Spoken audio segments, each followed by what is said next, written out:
E aí, pessoal?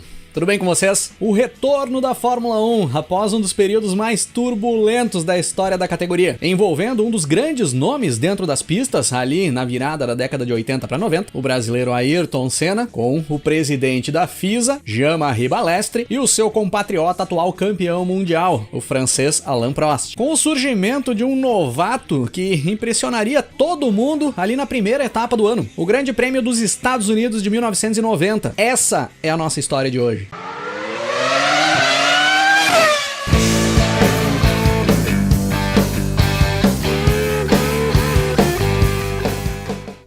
O Grande Prêmio dos Estados Unidos de 1990 era a prova de abertura da temporada, com data marcada para o dia 11 de março, no circuito de rua de Phoenix. O ano de 1989 tinha encerrado de uma forma muito turbulenta, após aquele confronto entre o Alain Prost e o Ayrton Senna, os dois companheiros de equipe na McLaren, em Suzuka, no Japão, na penúltima etapa da temporada. O episódio que acabou dando o título mundial antecipado para o francês Alain Prost, ali mesmo em Suzuka. O Senna tomou uma punição ali naquela corrida, após o enrosco que ele teve com Alain Prost. Os dois saíram da pista, o Senna volta para a corrida, vence o Grande Prêmio do Japão e é desclassificado após a bandeirada dada. Para o Ayrton Senna e para muitos foi uma punição totalmente descabida. Prontamente, o Senna critica de forma feroz o Jean-Marie Balestre, o presidente da FISA, acusando-o de ter fraudado o Mundial em favor do francês Alain Prost. E aí, durante todo aquele inverno europeu, na virada de 89 para 90, se desenrola uma guerra oculta entre as duas partes. O Balestre ameaçando caçar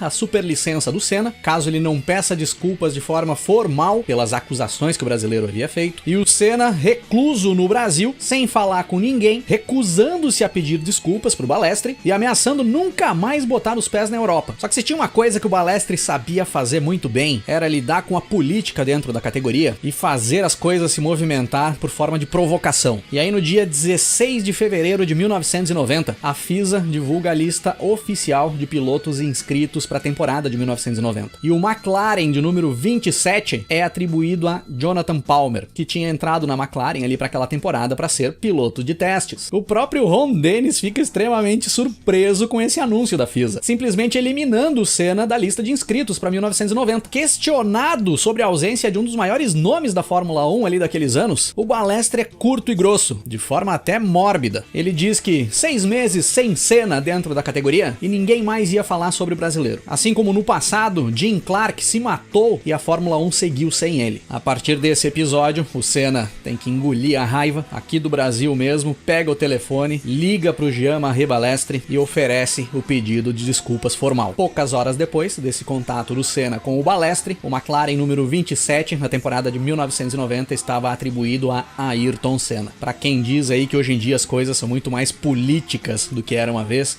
era corrida pura, olha como é que as coisas aconteciam. Chegando em Phoenix, nos Estados Unidos, para a primeira etapa da temporada, o Senna estava por ali, óbvio. Mas onde estava Alain Prost e Jean-Marie Balestre, o brasileiro não aparecia. E o clima estava extremamente tenso no paddock. Durante o encontro do Marlboro World Championship Team, o Senna e o Prost se encontram. Os dois eram as figuras principais do evento. O Prost estende a mão ao brasileiro para cumprimentá-lo e o Senna simplesmente deixa o Prost no vácuo. Se nega a dar a mão ao francês e vira as costas. Os próprios executivos da Marlboro ficam preocupados, chamam o Cesare Fiorio e o Ron Dennis, os chefes de equipe da Ferrari e da McLaren, e pedem exaustivamente para que os dois acalmassem seus pilotos, pois esse comportamento seria extremamente prejudicial para o evento e para a marca. Na pista, muita expectativa para ver o Ferrari 641, que tinha se mostrado bem mais rápido que o McLaren MP45 nos testes de pré-temporada. A evolução do 640, o carro da Ferrari do ano anterior, parecia ser o favorito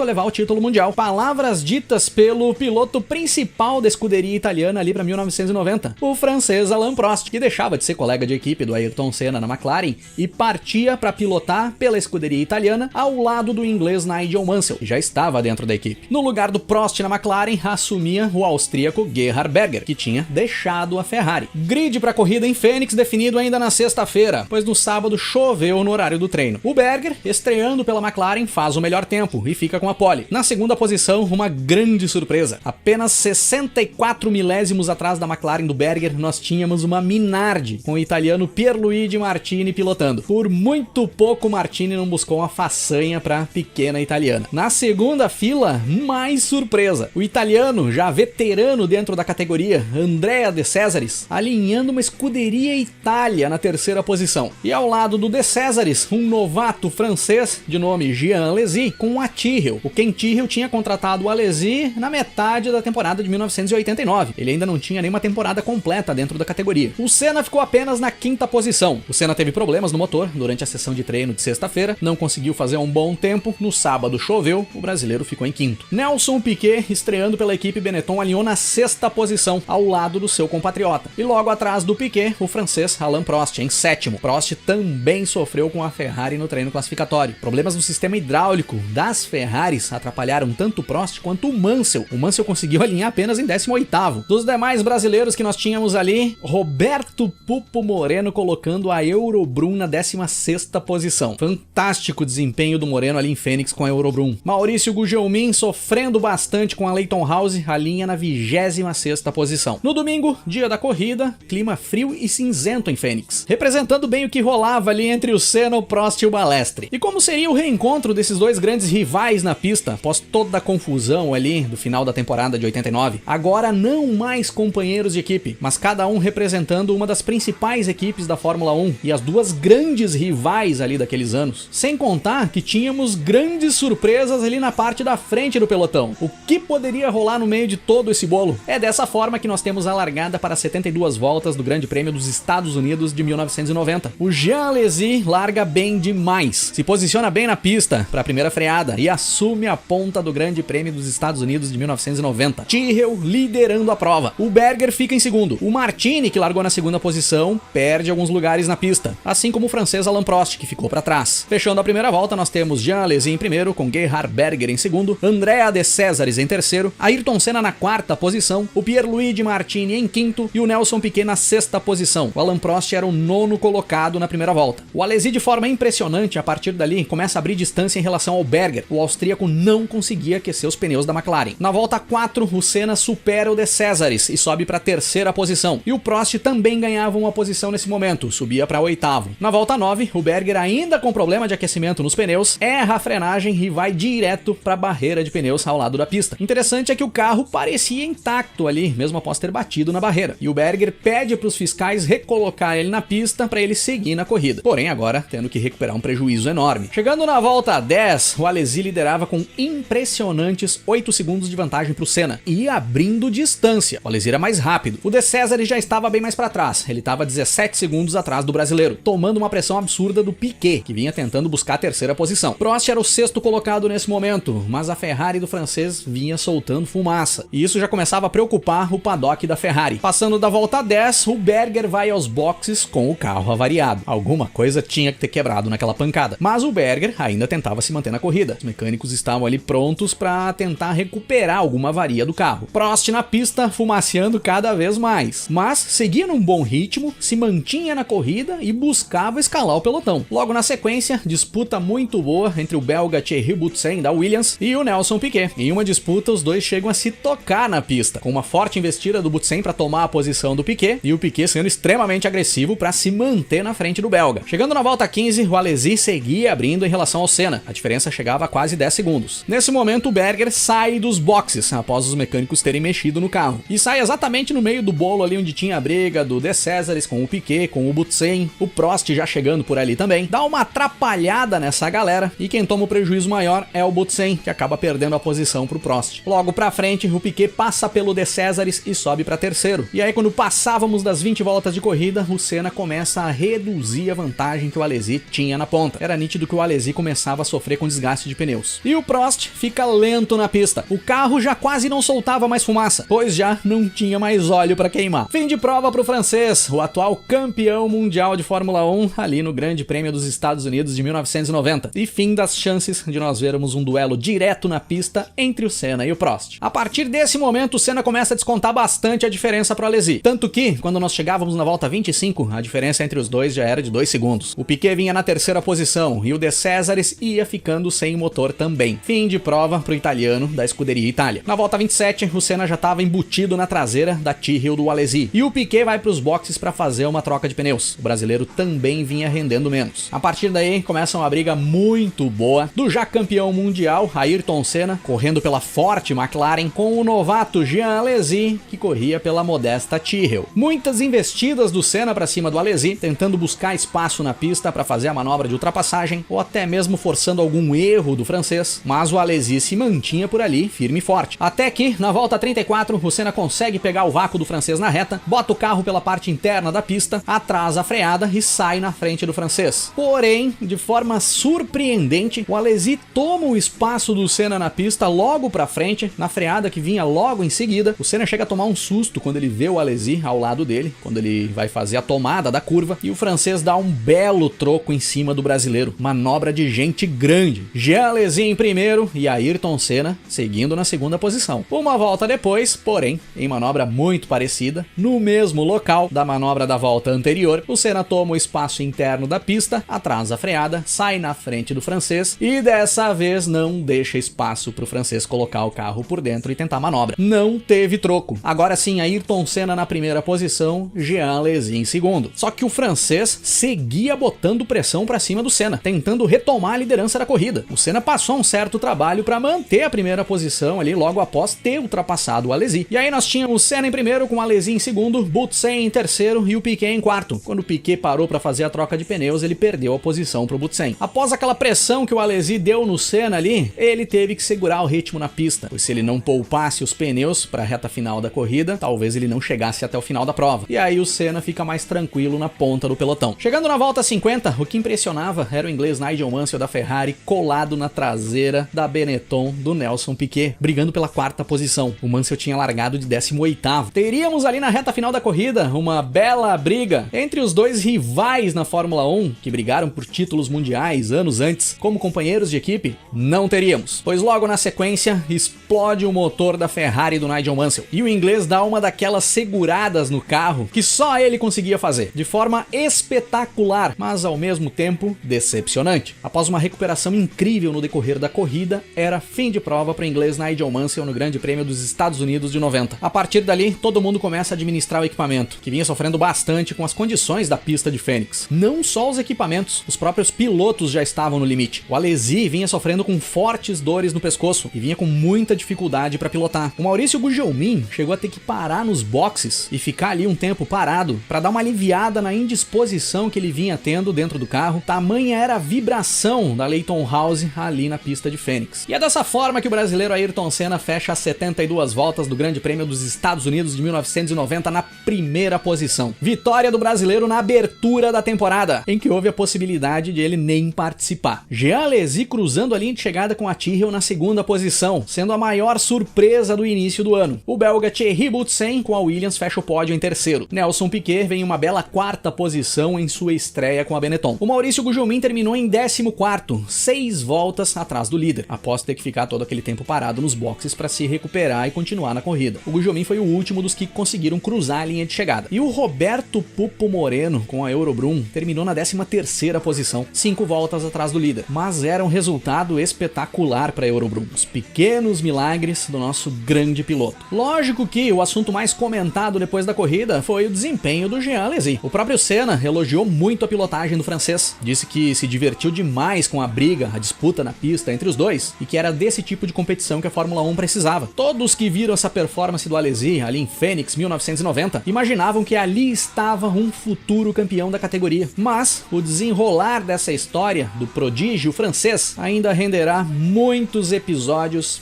aqui no canal.